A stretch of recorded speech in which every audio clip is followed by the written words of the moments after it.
Mark Sterling looked at his wife, Elena, with pure pity. In his eyes, she was a simple housewife who wore thrift store cardigans and clipped coupons, a dead weight dragging down his rising career at the prestigious global firm, Vance & Co. He thought he was the provider. He thought he was the power player. So, on a rainy Tuesday, he handed her an ultimatum and kicked her out of the house to make room for a new life. What Mark didn't know was that the signature he was desperate to get for his promotion didn't belong to his boss.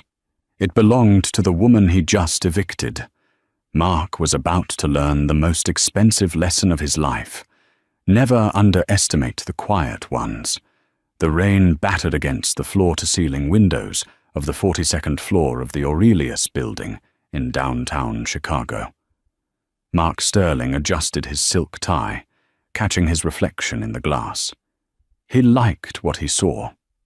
32 years old, a jawline that could cut glass, and the position of Senior Director of Operations within arm's reach.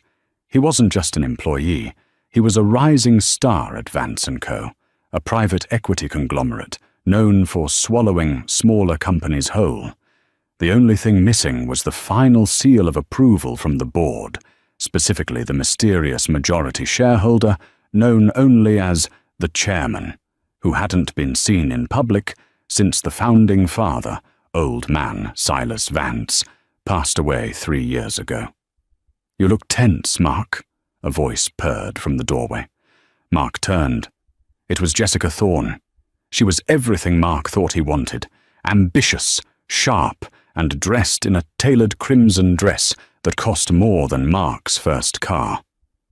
Jessica was the VP of marketing, and for the last 6 months, she had been Mark's work wife, a title that was rapidly losing the work prefix. "Just the quarterly gala," Mark sighed, walking back to his mahogany desk. "Henderson tells me the chairman might actually make an appearance this year. If I get the promotion to partner, I need to look the part. My life needs to be flawless." Jessica walked over, resting a manicured hand on his shoulder.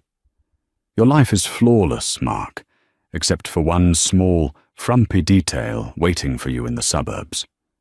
Mark flinched. He knew exactly who she meant. Elena.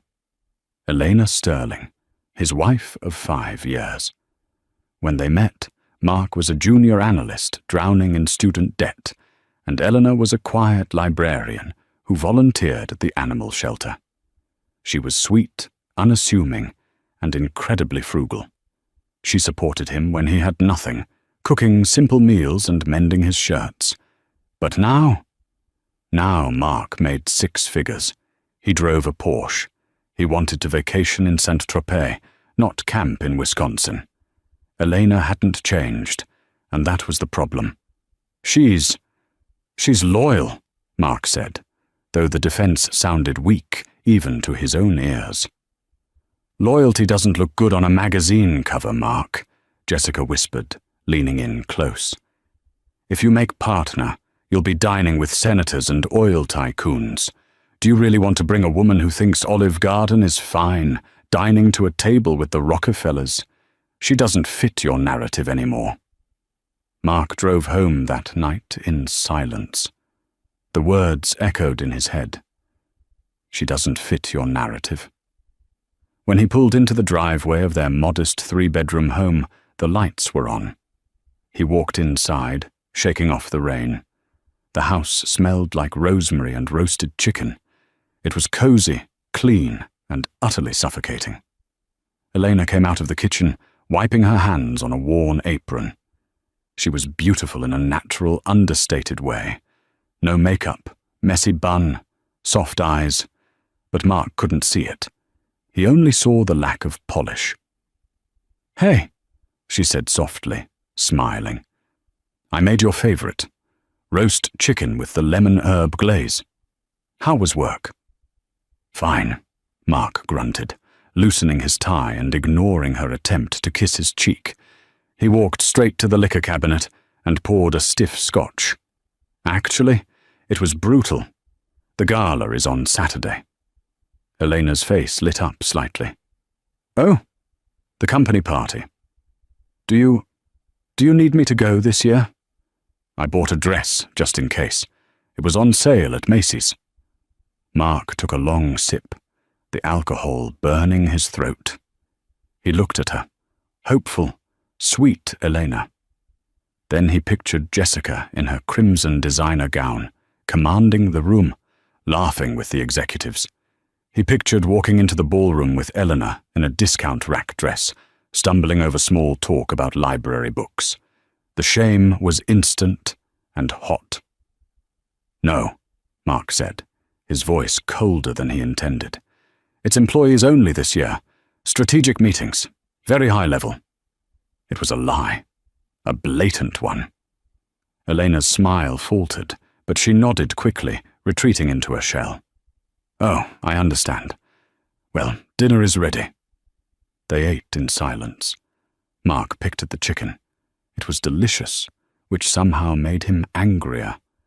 Why was she so content with this small life? Why didn't she want more? "I saw a charge on the credit card," Mark said suddenly, cutting through the silence. $200. Art supplies. Elena looked down. "Yes. I've been painting again. I thought maybe I could try to sell some online." Mark laughed, a harsh, barking sound. "Elena, be realistic. We have bills. We have a mortgage.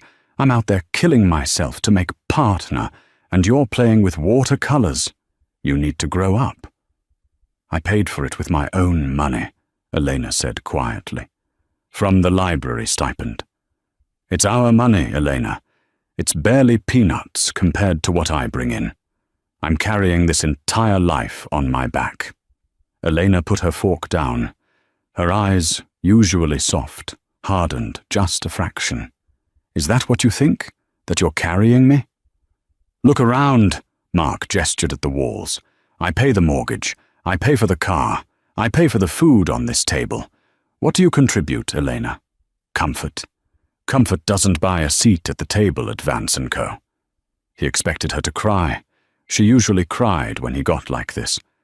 But tonight, she just stared at him, a strange, unreadable expression on her face. It looked almost like disappointment. "You're right, Mark," she said, standing up and clearing her plate. "Money is very important to you right now." "It's not about money," he snapped. "It's about ambition. It's about being someone." "I thought you were someone when you were a junior analyst," she whispered. Mark slammed his hand on the table. "I'm going to bed." He left her in the kitchen. As he stormed upstairs, his phone buzzed. A text from Jessica. "Mr. Henderson just confirmed. The chairman is looking for a family man to promote, but the right kind of family. We need to talk." Mark stared at the screen. The right kind of family. He looked at the wedding photo on the hallway wall. He and Eleanor, 5 years ago. He looked happy then. But happiness was for poor people.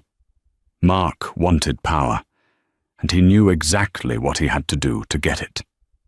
3 days passed.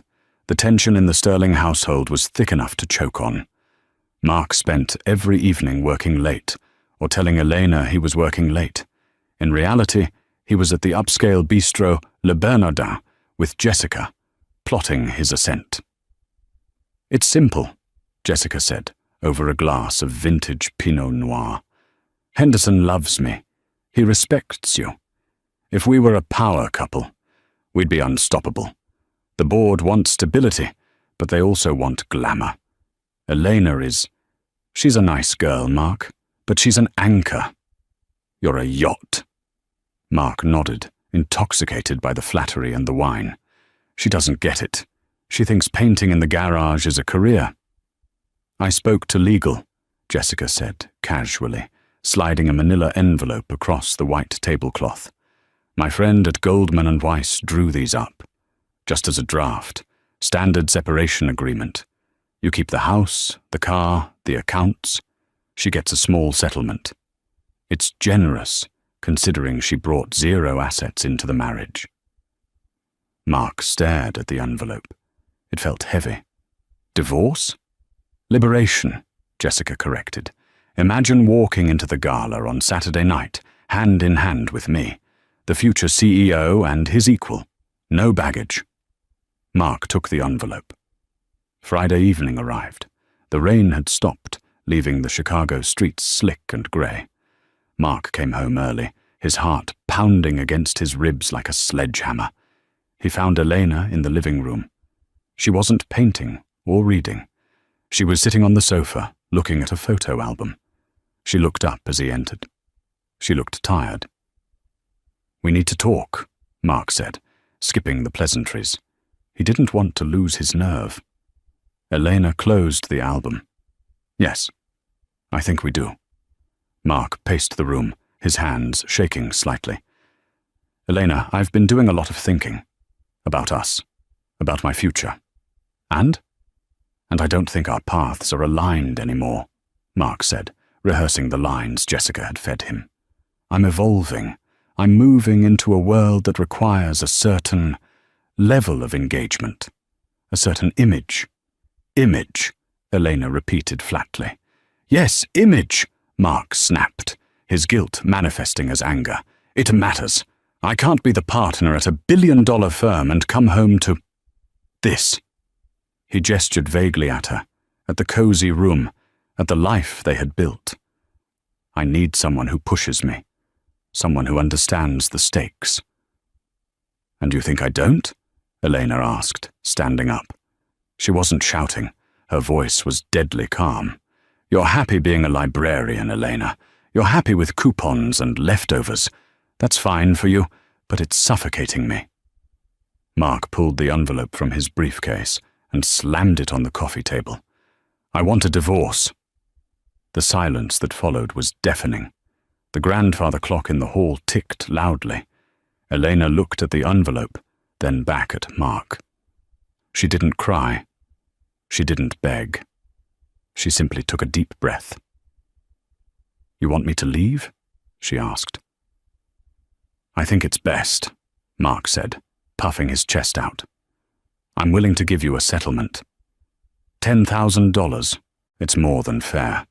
You can go stay with your sister in Ohio until you get on your feet." $10,000, Elena said, a dry, humorless chuckle escaping her lips. "For 5 years of my life." "It's business, Elena.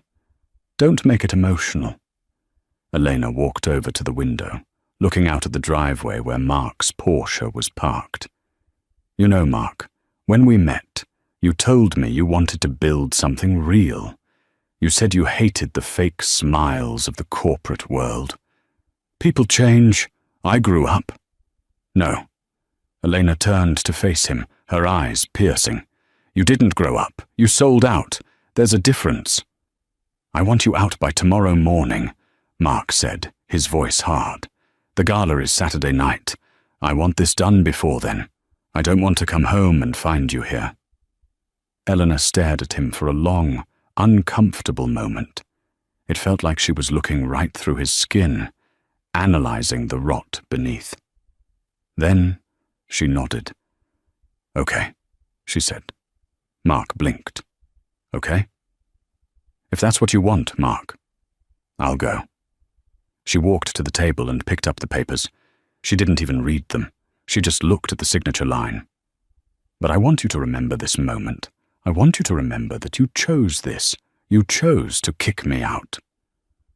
"I'm making a strategic decision for my life," Mark scoffed. Elena walked to the stairs. "I'll pack my things. I won't take much. Just my clothes and my painting supplies. You can keep the furniture. You can keep the house." She paused on the first step. "You're going to need them more than I will." Mark felt a surge of triumph mixed with confusion. It was too easy. Why wasn't she fighting? "Good," he called after her. "Leave the keys on the counter." By noon the next day, she was gone. The house was silent. The closet was half empty. Mark walked through the rooms, feeling a sense of giddy freedom. He was alone. He was unburdened. He called Jessica. "It's done, she's gone." Perfect, Jessica purred. Get your tuxedo ready, darling. Tonight, we conquer the world. Mark hung up and looked at himself in the mirror. He looked like a winner. He had no idea that he had just fired the owner of the company he worked for. As he was getting dressed, he noticed something on the kitchen counter. Elena had left her keys just as he asked, but underneath them was a small note. Mark, I hope you find what you're looking for. But be careful what you wish for at the gala tonight. The chairman has a very strict policy on loyalty. Mark crumpled the note and tossed it in the trash. Bitter, he muttered. Just bitter. He adjusted his cufflinks, grabbed his phone, and walked out the door, ready to meet his destiny. He didn't know he was walking straight into a guillotine. The grand ballroom of the Fairmont Hotel was a cavern of gold leaf, crystal chandeliers, and the distinct, crisp scent of old money. It was the kind of room where the air conditioning felt expensive. Mark Sterling stepped onto the plush red carpet, adjusting his onyx cufflinks for the 10th time. Beside him, Jessica Thorne was a vision of calculated perfection. Her crimson dress, a custom Vera Wang, hugged her curves like a second skin, slashed aggressively up the thigh. Diamonds dripped from her ears, borrowed, Mark knew, but they looked real enough to fool the casual observer. Chin up, darling, Jessica whispered, her arm looped through his, her nails digging slightly into his bicep.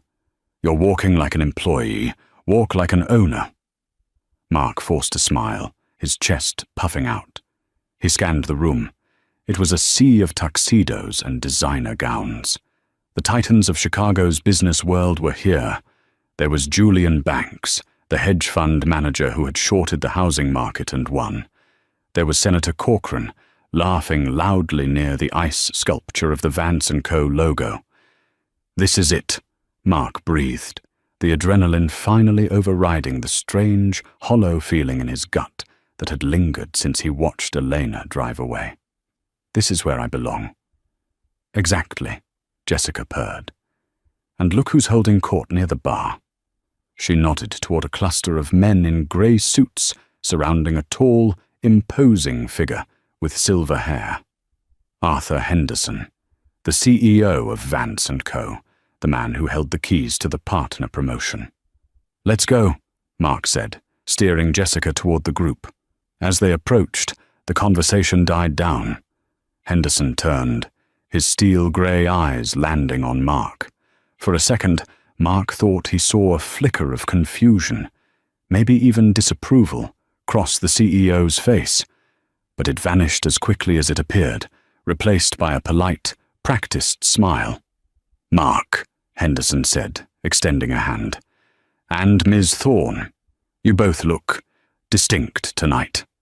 Mr. Henderson, Mark said, gripping the older man's hand firmly. An incredible turnout. The buzz about the chairman's appearance has everyone on edge. Indeed, Henderson said, taking a sip of his sparkling water. The chairman values presence and authenticity. He paused, looking over Mark's shoulder. I don't see Mrs. Sterling. Elena, wasn't it? I recall meeting her at the company picnic 2 years ago. Charming woman. Brought homemade brownies. Mark felt a bead of sweat trickle down his back. He hadn't expected Henderson to remember Elena. She was a ghost in his corporate life. Elena couldn't make it, Mark lied smoothly, the rehearsal with Jessica paying off. We've actually decided to separate, amicably, of course. We found that our lives were moving in different directions. Jessica chimed in, her voice like velvet. Mark is incredibly dedicated, Arthur. Sometimes that level of ambition requires a partner who understands the sacrifices of this world. Not everyone is cut out for the climb. Henderson stared at them. The silence stretched a beat too long.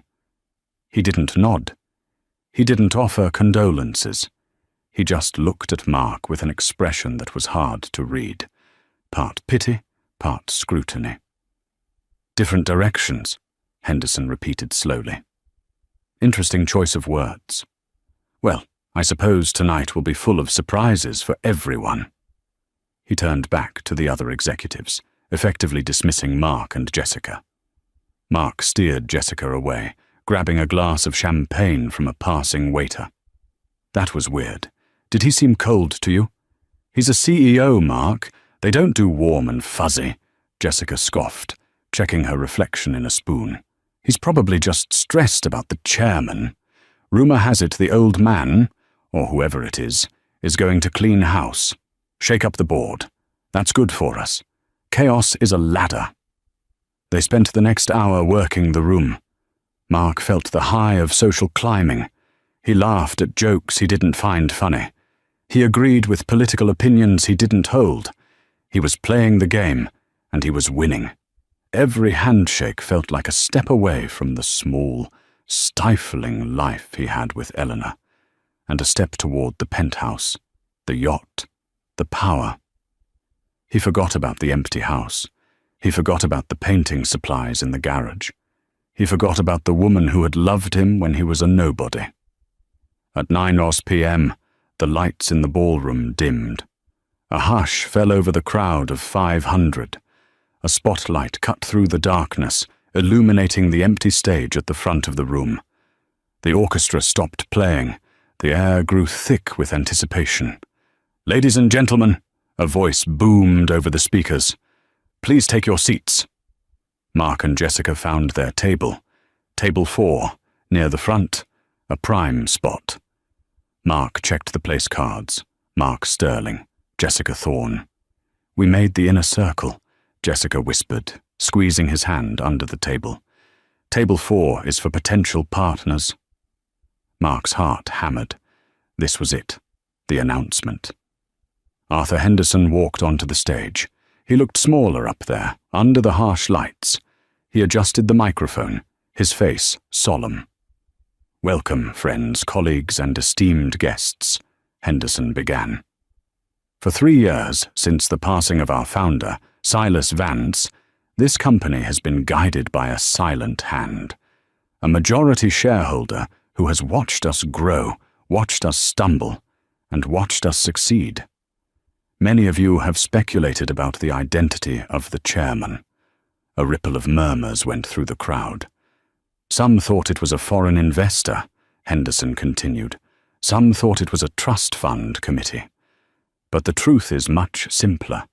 Vance & Co. has always been a family business, and tonight the family has come home." Mark leaned forward. "Family?" he whispered to Jessica. "I thought Silas didn't have any children." "He had a son who died young," Jessica whispered back, frowning. "Maybe a secret nephew?"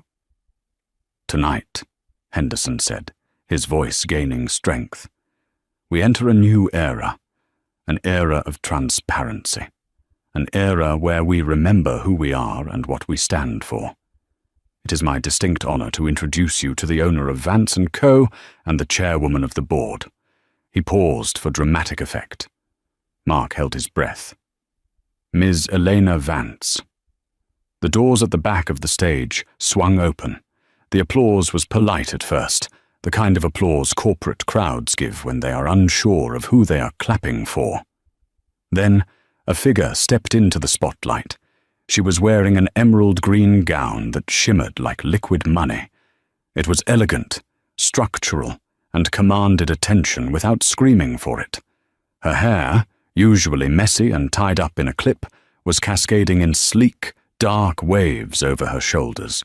She wore no jewelry except for a simple diamond choker that caught the light with a blinding fire. Mark stopped breathing. The champagne glass slipped from his fingers, hitting the table with a dull thud and spilling golden liquid onto the white tablecloth. It wasn't a stranger. It wasn't a distant relative. It was Eleanor. His Eleanor. The woman who clipped coupons for laundry detergent. The woman who drove a 2014 Honda Civic. The woman he had kicked out of his house yesterday morning. "No," Mark whispered. the word strangling him. That's not possible." Jessica was frozen beside him. Her mouth was slightly open. Is that your wife?" "It can't be," Mark stammered. "She's broke. She's a librarian. She's—" Eleanor walked to the podium with a grace Mark had never seen, or maybe he had never looked closely enough to see it. She stood tall, radiating a terrifying calmness. She gripped the sides of the podium and looked out at the sea of faces. Her eyes scanned the room, row by row, table by table. Mark felt the moment her gaze landed on table 4. He felt it like a physical blow. She didn't smile, she didn't frown. She just looked at him with that same impenetrable expression she had worn when she signed the divorce papers. Then she looked at Jessica. "Good evening," Elena said. Her voice was amplified, rich and steady. It was the voice he heard every morning, but stripped of the softness he had taken for granted. This was a voice of command. "For those of you who don't know me," she began, "my name is Elena Vance. I chose to live under the name Elena Sterling for the last 5 years." A gasp went through the room. Whispers exploded like wildfire. "I am the granddaughter of Silas Vance," she continued. "When my grandfather passed, he left the company to me. But he left me with a warning. He told me that money acts like a magnifying glass. It shows you who people really are. It reveals the cracks in their character." She paused, letting the words sink in. "So I decided to watch. I decided to live a simple life. I wanted to see if the people running this company and the people in my life valued the work or the reward. I wanted to know if they valued loyalty or status." Mark felt like the room was spinning. He wanted to run, but his legs were lead. "I have learned a great deal," Elena said, her eyes drifting back to Mark. "I have seen brilliance in this company. I have seen hard work from our junior analysts and our support staff. But I have also seen a rot at the top, a culture of arrogance, a culture where people are treated as disposable stepping stones." She picked up a glass of water and took a sip. The silence in the room was absolute. You could hear a pin drop. "There are men in this room," Elena said, her voice dropping an octave, becoming dangerous, "who believe that a partner is an accessory, who believe that ambition is a valid excuse for cruelty, who would throw away years of devotion for a chance to sit at the high table." Jessica was trembling now. She grabbed her clutch. "Mark," she hissed, "we have to go, now." "Sit down," Mark snapped, unable to look away from the stage. He was paralyzed by a horrific fascination. "I am taking over active management of Vance & Co. starting tomorrow," Elena announced, "and there will be changes.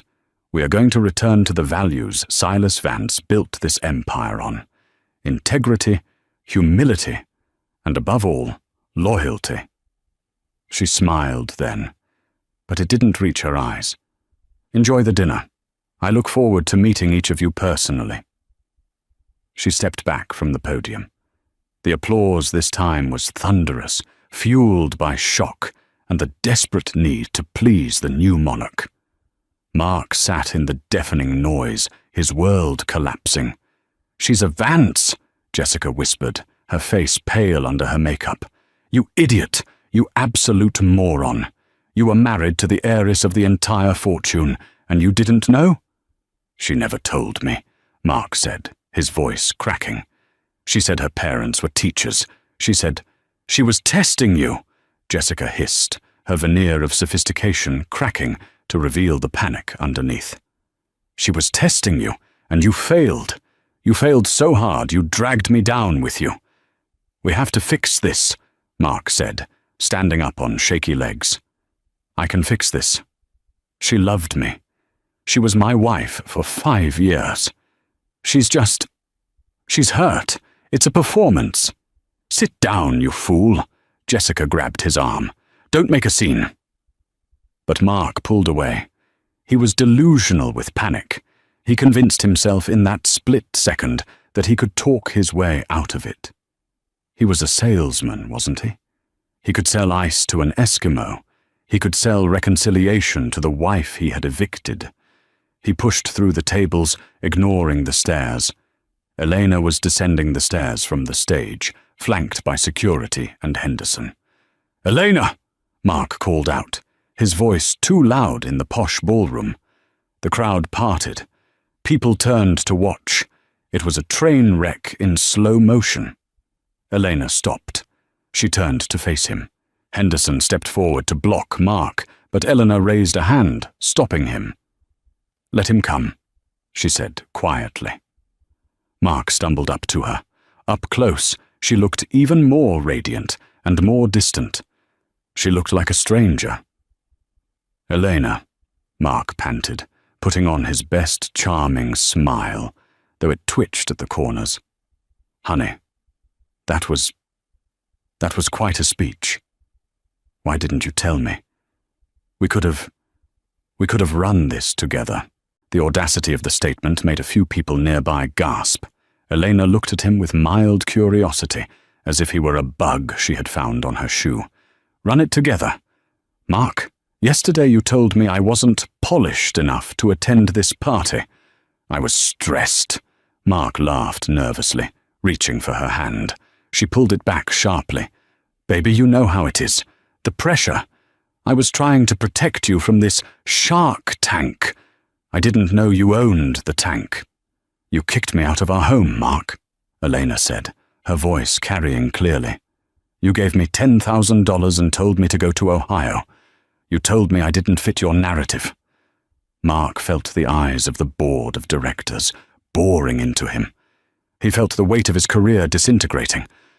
"I made a mistake," Mark pleaded. "I was confused. Jessica, she gave me bad advice. It was a lapse in judgment. But we can fix it. I'm your husband. I love you." Elena laughed. It was a cold, sharp sound. "You loved the idea of a servant, Mark, and now you love the idea of a billionaire. You never loved me." She signaled to Henderson. "Arthur, do we have the paperwork ready?" "Yes, ma'am," Henderson said, pulling a familiar-looking manila envelope from his jacket pocket. Mark froze. It looked exactly like the divorce papers he had given her. "What is this?" Mark asked. "Termination papers," Elena said simply. "For you and for Ms. Thorne." "You can't do that!"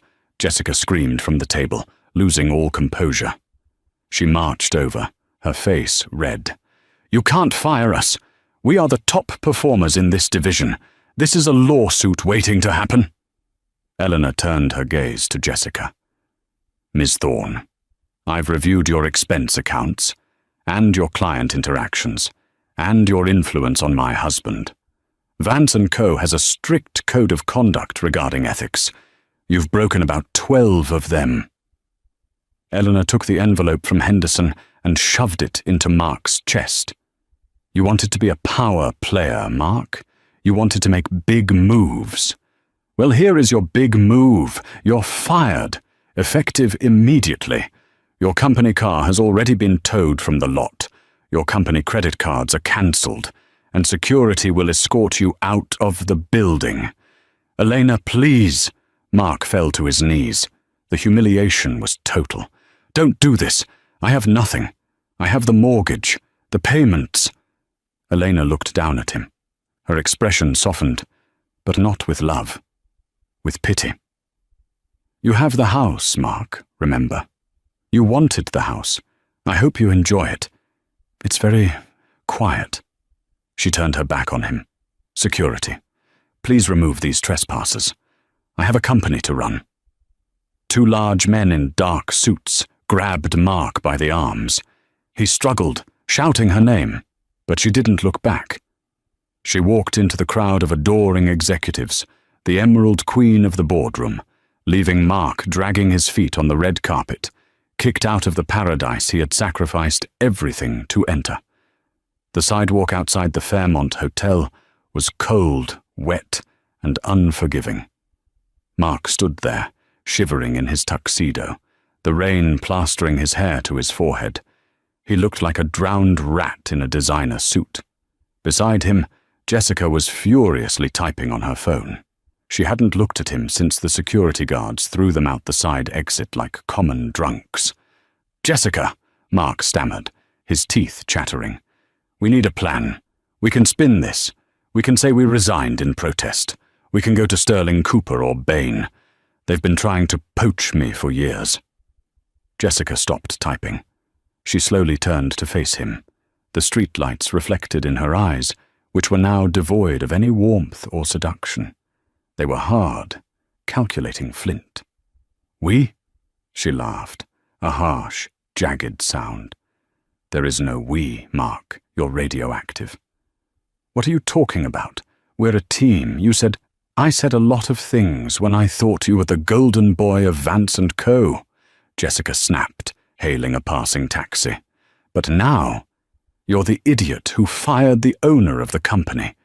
You're the punchline of every corporate joke in Chicago by tomorrow morning. Do you think I'm going to let you drag me down?" "You were right there with me," Mark shouted, desperation clawing at his throat. "You told me to divorce her."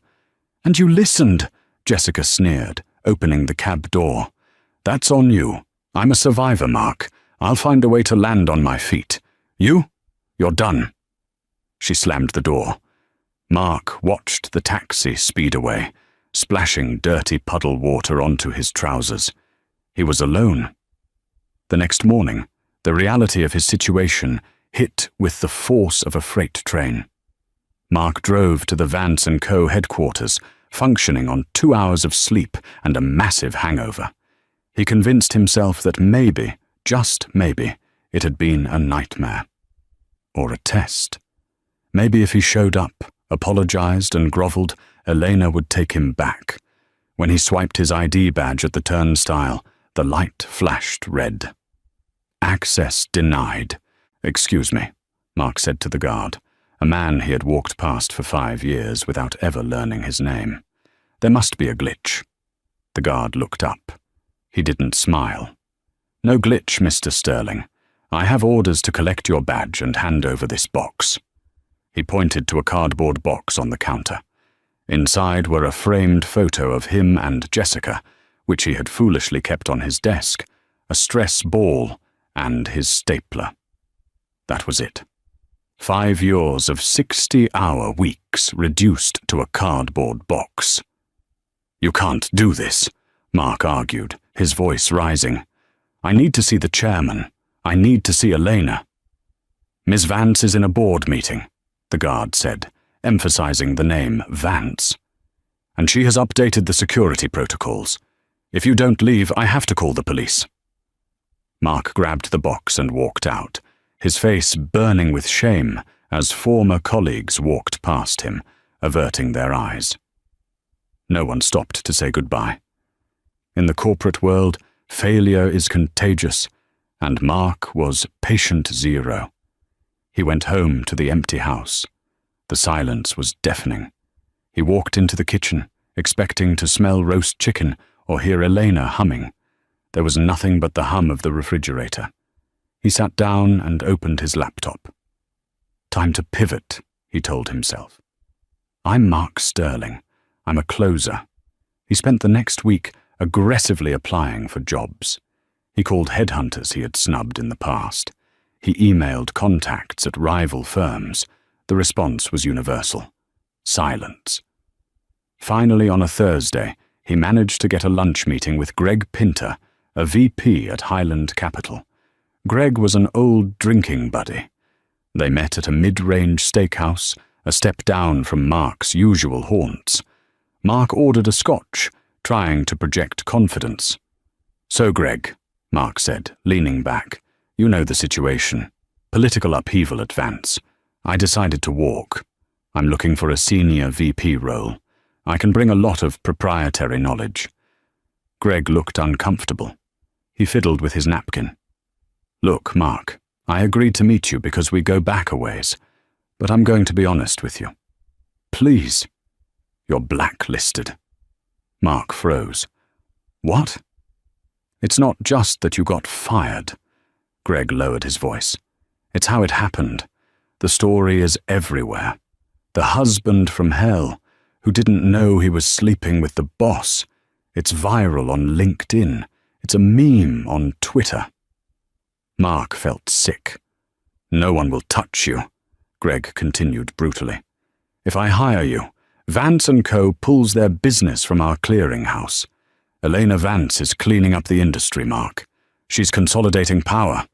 And the word is out. Anyone who hires Mark Sterling is an enemy of the Vance empire. She's vindictive, Mark spat. She's doing this to spite me. Is she? Greg raised an eyebrow. Or is she just doing what you would have done? Protecting her brand?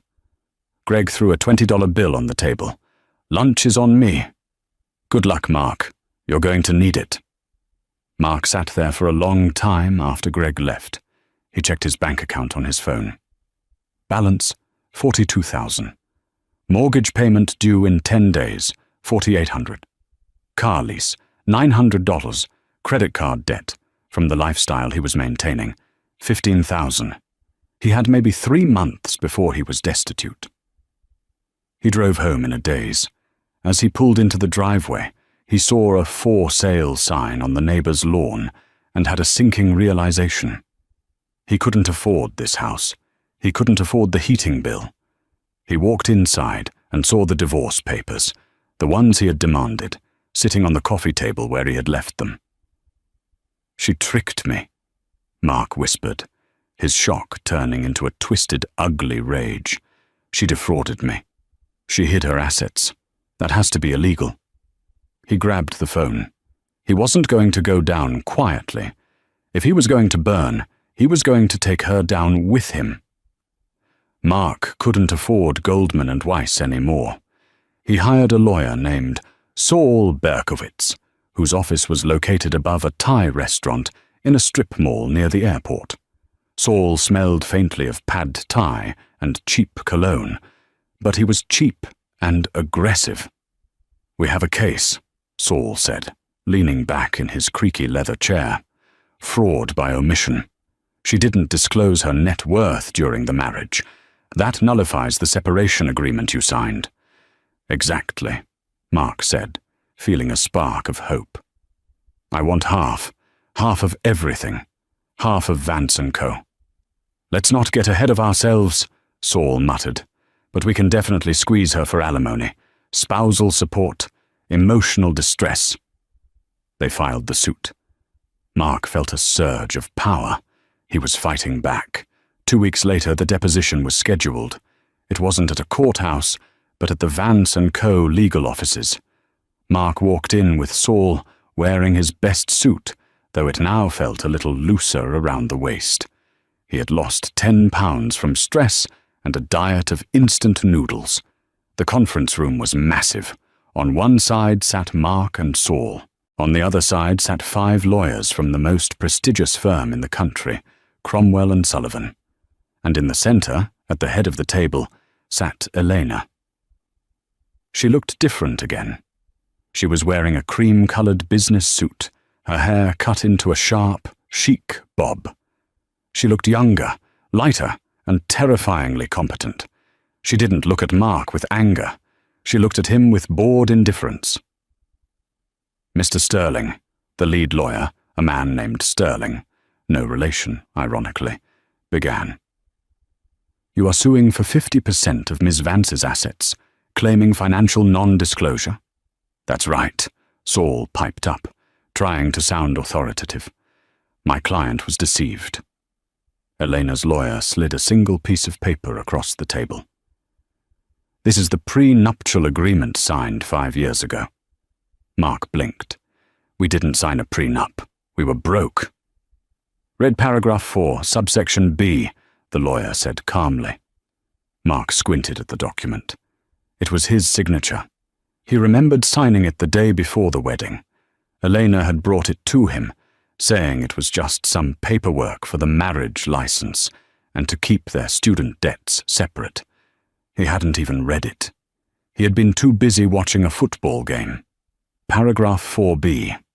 In the event of dissolution of marriage, both parties waive all rights to any assets acquired by the other party via inheritance, trust, or family estate, regardless of when said assets are revealed.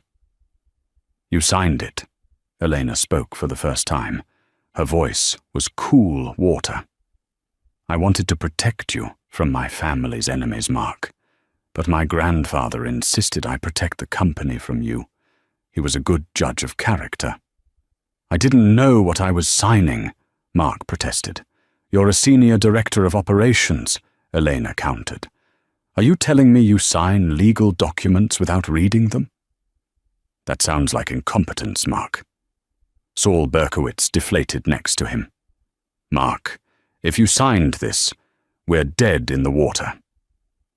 Furthermore, Elena's lawyer continued, Ms. Vance is countersuing for the return of the $10,000 settlement check she received, as it was issued from a joint account that Mr. Sterling drained prior to the divorce, which is a violation of state marital asset laws.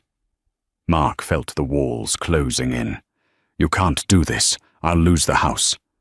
Elena looked at him. The house? You mean the one with the second mortgage you took out to buy that Porsche? The bank owns that house, Mark. You just pay rent to them. She stood up. The meeting was over. She hadn't even broken a sweat. Elena, Mark said, his voice trembling as she packed up her briefcase. Please, I'm drowning. I can't get a job. I'm going to lose everything. She paused at the door. For a second, he saw a flash of the old Elena, the woman who used to rub his back when he was stressed. You wanted a life of high stakes, Mark, she said softly. You hated the safety I offered you. You called it suffocating. Well, now you have room to breathe. Sink or swim. She walked out. Mark lost the house 3 months later. He sold the Porsche for a loss to pay off the legal fees. He moved into a studio apartment in a rough part of town. The wallpaper was peeling, and the radiator clanked all night. He got a job, finally. Not as a VP, not as a director. He was a shift manager at a logistics warehouse in the suburbs. He wore a neon yellow vest and checked clipboards. He made $18 an hour. It was humbling. It was grueling. And for the first time in his life, Mark had time to think. One rainy Tuesday, it always seemed to rain on Tuesdays, Mark was walking home from the bus stop. He passed a trendy art gallery in the River North district. He usually ignored them, but a poster in the window caught his eye. Elena Vance, The Invisible Collection, Opening Night Tonight. Mark stopped. He remembered the watercolors. He remembered mocking them. Childish, he had called them. He shouldn't go in. He knew he shouldn't. But his feet moved on their own. He was wearing his work clothes, jeans and a flannel shirt. He looked like the kind of person security would trail. But the gallery was crowded. He slipped inside. The walls were lined with breathtaking canvases. They weren't amateur watercolors. They were large, abstract oil paintings, violent, moody, and deeply emotional. They depicted storms, isolation, and towering glass structures that looked like prisons. They were beautiful. Mark looked at the price tags. $15,000. Sold $22,000. Sold $40,000. Sold exquisite, isn't it? Mark jumped. A woman in a velvet blazer was standing next to him, holding a glass of wine. The artist is fascinating, the woman said. They say she painted this entire collection while living in a loveless marriage, hiding her talent because her husband didn't approve. You can feel the repression in the brush strokes and the liberation in the new pieces. Mark felt like he had been punched in the gut. There she is, the woman pointed. Elena was across the room. She wasn't wearing a business suit. She was wearing a paint-splattered smock over a simple black dress, laughing with a group of people. She looked happy, genuinely, radiant happy, and standing next to her, holding her hand, was a man. He wasn't a suit. He was wearing a corduroy jacket and glasses. He looked like a professor. He looked kind. Mark watched as the man whispered something to Eleanor, and she threw her head back and laughed. It was a sound Mark hadn't heard in years. He realized then, with a clarity that cut deeper than any insult, that he hadn't just lost a fortune. He hadn't just lost a CEO. He had lost a woman who had a universe inside her, and he had been too busy looking at himself in the mirror to notice. He wanted to go to her. He wanted to scream. He wanted to beg. But he looked down at his dirty work boots. Then he looked at her smiling face. He wasn't part of her narrative anymore. He was just a footnote, a cautionary tale. Mark turned around and walked out of the gallery, back into the rain. As he walked to the bus stop, his phone buzzed. It was a notification from LinkedIn. Jessica Thorne has updated her profile. New position, senior consultant at Vance & Co. Mark stopped walking. He stared at the screen. Jessica, the woman who had convinced him to leave Elena. The woman who had dumped him on the sidewalk. She was back at Vance. How? He tapped on the profile. There was a post from Jessica.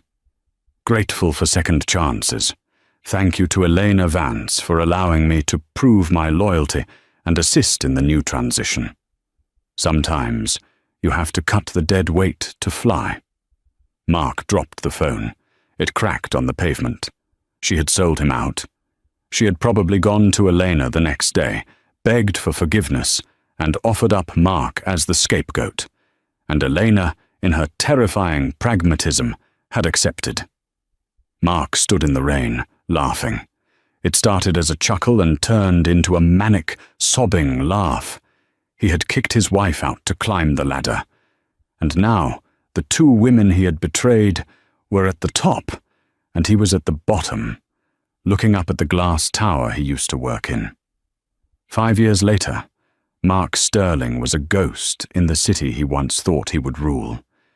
He had left Chicago for a quiet life in Wisconsin, trading his tailored suits for flannel shirts and his corner office for a desk at a family-run hardware supply company. He wasn't rich, but for the first time in his life, he slept through the night. He had even met someone, Sarah, a schoolteacher who loved him for his kindness, not his job title. But the past has a funny way of checking in.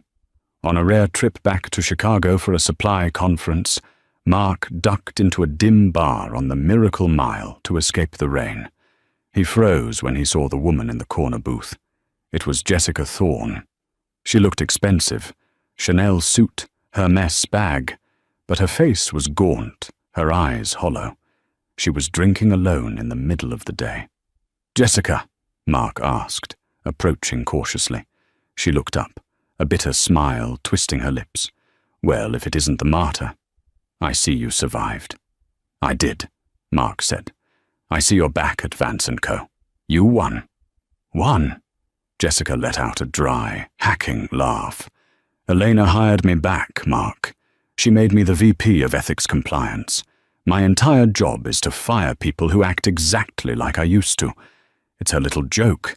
I sit in a glass office, making millions, and I am completely miserable. I can't quit because of the non-compete she made me sign. I'm in a golden cage and she holds the key." Mark looked at her with pity. Elena hadn't destroyed Jessica. She had given Jessica exactly what she wanted and let it rot her from the inside out. "I have to go," Mark said, backing away. "Take care, Jessica." "Run along, peasant," she whispered, turning back to her martini. Mark walked to Millennium Park to clear his head before his train. Near the famous bean sculpture, he saw a commotion. Security guards were holding back paparazzi. In the center of the circle sat Elena. She wasn't wearing a power suit. She was in a soft sundress, laughing as a toddler, a little girl with dark curls, smeared ice cream on her nose. Beside her sat the artist Mark had seen at the gallery years ago, looking at Elena with pure adoration. She looked radiant. She looked like a mother. She looked happy. Suddenly, Elena looked up, her eyes locked with Mark's across the crowd. Time stood still. Mark waited for the anger, the coldness she had shown him in the boardroom. But it didn't come.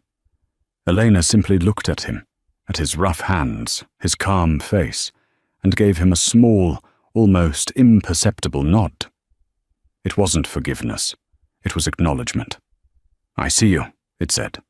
"I see that you finally grew up." Mark nodded back, touched the brim of his cap, and turned away.